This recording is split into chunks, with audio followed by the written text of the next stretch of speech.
So being a channel that mainly looks at the value of computers, a lot of times we're taking a look at companies that may not be as well recognized as other ones in the industry, maybe ones like CyberPower and iViPower, which are two very well known brands of PCs. And so by looking at these smaller end companies, we can usually see a pretty decent value proposition. They usually don't have a very high overhead cost, so that they can kind of put that into their PCs and offer it as a better deal than what these bigger companies are able to offer. Now, this kind of gets to be a problem, as some of these are just blatant scams and some of these are legitimate companies that are trying to do their best. But again, since they have a smaller company, they don't necessarily have the resources that these larger companies do in order to get orders fulfilled and the ability to keep continuity with a lot of the stuff on their website. So in today's video, I just kind of wanted to go over some of the sites that I've talked about, how you guys can decide by yourselves if a site is a scam or if it's not. It's actually fairly simple. And before we get into that, guys, make sure if you do end up watching the video through and liking it, please hit that like button for me. It really helps me out getting into those search feeds as well. If you guys end up enjoying like just channel content overall, leaving a subscribe helps me out as well. We are on our way to 500 subscribers. We only need like 50 more, and that would be a crazy milestone for me to hit within my first couple of months of here on YouTube. All right, guys, so let's get into the video. So guys, before we just like kind of get into talking about the companies, I just want to talk about the climate right now in the gaming PC space. This year has been an anomaly in terms of PC hardware selling, buying, and just like gaming PCs. It's been an absolute anomaly. There are some CPUs that you just can't buy right now. There are laptops that you cannot buy right now. There are just straight up parts that you cannot buy because people are buying so many new computers this year. And this year's a good year to buy computers. There's been enough of a generational improvement, because like if you've had a 5-year-old computer, going to a computer that has modern parts today is going to offer you a lot more performance, considering that we've got brand new processors from companies like AMD and Intel that massively reform over the technologies that were there 5 years ago, which was Intel mainly. And now today we've got way more cores, a lot more speed, and a lot more RAM and all this other stuff that would make an upgrade at this point in time very, very appetizing to a lot of people. So we know demand is crazy high right now. I mean, since like March, we've basically had scarcity in a lot of these markets. Things like power supplies, we haven't really had that much of a shortage in terms of like storage, but definitely lower tier processors, lower tier graphics cards are being sold like crazy because again, they're the more accessible out of all of them. So recently over that time, most people can assume that people are trying to get into gaming, and so gaming PCs were a really, really hot item throughout this whole entire summer and definitely going to be going into this holiday season. So because a lot of people could read the market like that, there have been a lot of companies that have been made. I think some of these companies that I've been talking about, I'm not 100% sure when they were founded. I could probably do some research and like figure out when Max Ferris or Econ Gaming or Vipertech were made. I think Vipertech has been around for a little while, but I think that a lot of these companies were made just in response to what has been going on in the market. I think a lot of people understand the basic economics of that. If the product that you're selling is of lower cost, more people can afford it, therefore you can sell more. And companies that operate like that usually have to operate in extremely high volumes in order to make a decent profit, or they just have really low operating costs, which means that, you know, they don't have to pay for rent, they don't have to pay like OEM licenses and stuff like that. Basically, that means you're working out of your house with no added cost. You're basically just paying for the cost of the computer, and then you're just taking the profit that you make off of that. Now, big companies like iViPower, CyberPower, NZXT really can't do this. See, their margins are way too low on lower end PCs that cost like $500, $600. Their margins aren't good enough on those types of PCs in order to be able to make something like that. And so if you're going to buy from one of these guys, you're basically going to be paying anywhere from $800 up, because I think that's where they're actually like, okay, we can offer an actually decent gaming PC, not something that just has like a Ryzen APU in it and we'll sell for like $700, you know, because that's the only point at which that they can actually make their money on a gaming PC, and that they can feel comfortable with that. So with these lower end system companies, like, you know, again, we're going to be pointing towards Max Ferris and Econ Gaming. These two companies were made, and again, they probably have within the single digits of workers there, if not maybe just one. And because of this, they don't have the operating costs that a large company has, so that they are able to produce these low-end gaming PCs, but they definitely don't have anywhere near the bandwidth as one of these bigger companies. Now, a lot of you guys are probably like, why does this even matter with talking about scams? It's basically just reasoning to why people's orders are getting delayed by months. I know I have been seeing comments in my YouTube videos. I've been getting comments in my Discord.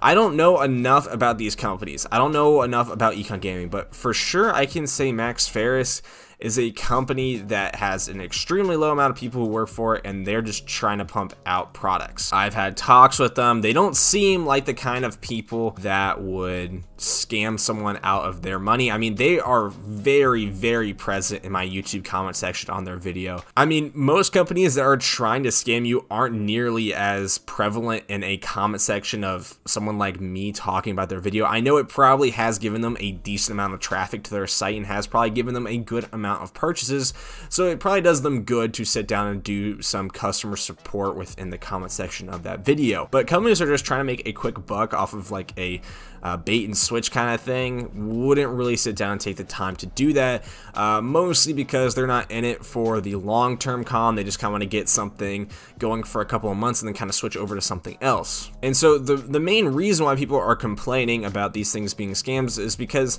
they're not getting their PCs. And again, there's that whole supply issue with them not having nearly the amount of bandwidth that a company like NZXT or CyberPower, those companies are going to have. Even then, those companies are taking like 2 weeks to ship just because of the coronavirus procedures that these companies have to go through in order to be able to ship these PCs out. But I also want to take a look at a company that is blatantly a scam. So if you guys want to take a look at one of my later videos I did on a company known as Vipertech, so I reviewed them a little while back. And then I did basically just another video saying, yeah, don't listen to what I said in that first video because their company is a complete scam. And it kind of is. Now, the range of getting scammed on this company, I guess, kind of depends mostly on your luck. Now, the reason why I say that this company is somewhat of a scam is because of a couple of things. I have sat down and gone through numerous reviews talking about this person's whoever owned, I think the guy's name was like Alex or something like that, and his inability to refund people their money. Like, he would rather just send them a brand new gaming PC than refunding their money. A lot of these people would rather just have a refund and just throw that piece of garbage back at them than have to deal with another one of their PCs, which tells you how bad of a product that they are selling is. And so when you're looking at a company like Vipertech, right? Like Vipertech, they're really stingy on their refunds. They really don't talk to their community a whole lot unless they are forced to. And this is like, if you request for a return on your thing from Newegg, then they will contact you. They probably won't contact you before then. They haven't said a word to me on any of my videos, and usually I get like a comment or two from the people who I'm doing these videos on, especially if they are like a lower tier system. I mean, hell, I've even got comments from a company called CLX, and they are a fairly big player in the gaming PC industry. And so, if any company was somewhat legit, you would think that they would actually kind of sit down and do some work with the people who might be buying their products. So the main way that I kind of decide if a company is more of a blatant scam or not is first off taking a look at specs and understanding what these specs are kind of showing off. Vipertech is very different than what a company like Max Ferris is showing you for their specs. Max Ferris is showing you fairly relevant parts for performance on a gaming PC. They don't sell anything less than $460, which is basically what the minimum should be for a PC that is capable of playing games. Now, where we look at a company like Vipertech, they're selling PCs as low as like $320, which is not feasible if you actually want to sit down and play games. Most of their game PCs at that low end will not play current titles at all. Like, they won't even play Team Fortress well.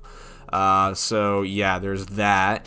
As well, their site is really bare bones. You can go and check out their BBB ratings, which is the Better Business Bureau. If you guys want to have any questions about another company, I'd definitely check out BBB, because usually people have to get fairly upset in order to make a file and a complaint on a certain company in the BBB. As well, you guys can go take a look at Amazon reviews. If the company is on Amazon, which is usually a good thing, I don't think Max Ferris or Econ Gaming is on Amazon, and I would love to see them on Amazon, but I think a lot of these lower tier companies can't really do that, mostly because the cut Amazon takes from their PCs is a little bit too much for them to actually be able to make that decision. But making sure you guys check out Amazon reviews is also a really big thing. And the third thing is checking out third-party reviews. Now, I don't think that you guys should only watch me. I think you guys should definitely have a very wide variety of people that you guys watch and look at. I mean, if you guys search up Vipertech PCs, I'm pretty sure you guys can find a couple of videos on their PCs, see if they're scams. I probably would never trust first-party reviews, which is people who are making the machines. Like, if Vipertech, I don't even know if they have a YouTube, but if they made videos for themselves, I probably wouldn't take them as credible. Neither would I for a company like that even is credible, because companies are always going to want to paint their products in the best light possible. I mean, it's basic marketing. So the people that you guys want to be hearing these reviews from are people like me, who have a decent understanding or actually own the PC, and they are just talking about their experience with it. So that's going to be the best way for you guys to understand. It's just doing straight up research on them, getting in contact with the company, talking to people who have had purchases from this company. Just because a company has a very long wait time to get your PC doesn't mean that it's a scam. It means that it's taking a long time for them to put everything together. If they don't have quick communication, it doesn't mean that it's a scam. If they're leaving you unread and giving you no response at all within a couple weeks, I usually give about a week for an email, especially to a company that is dealing with a huge influx of people that they are just trying to get through emails. If you guys, I mean, usually a day is the kind of the courtesy period. If you send them an email every day, it shouldn't be any offense to them, and it shouldn't be annoying to them. You are a customer of theirs. So if you are not getting an answer, I mean, within a week, I mean, just keep on sending them an email every day. Say, hey, just checking in. And if they don't respond, then you might want to retract your order. But just because a company is, you know, we're sorry, it's taking 2 months for us to build and ship your PC because we only have 5 people who work here. We've got over 100 orders on all of these different computers. You're in a queue and you have to wait in order for us to put together your PC. Understand that if you're buying from these lower end companies, you're not going to have the ability to get your PC as fast as you would from a company like iPower and CyberPower that has a huge amount of people working for their companies and are able to ship out PCs like crazy. So thanks guys for watching the video. Please leave a like if you end up enjoying it, if it was helpful. Join the channel Discord if you guys have any tech questions, and I'll see you guys in the next one. Peace.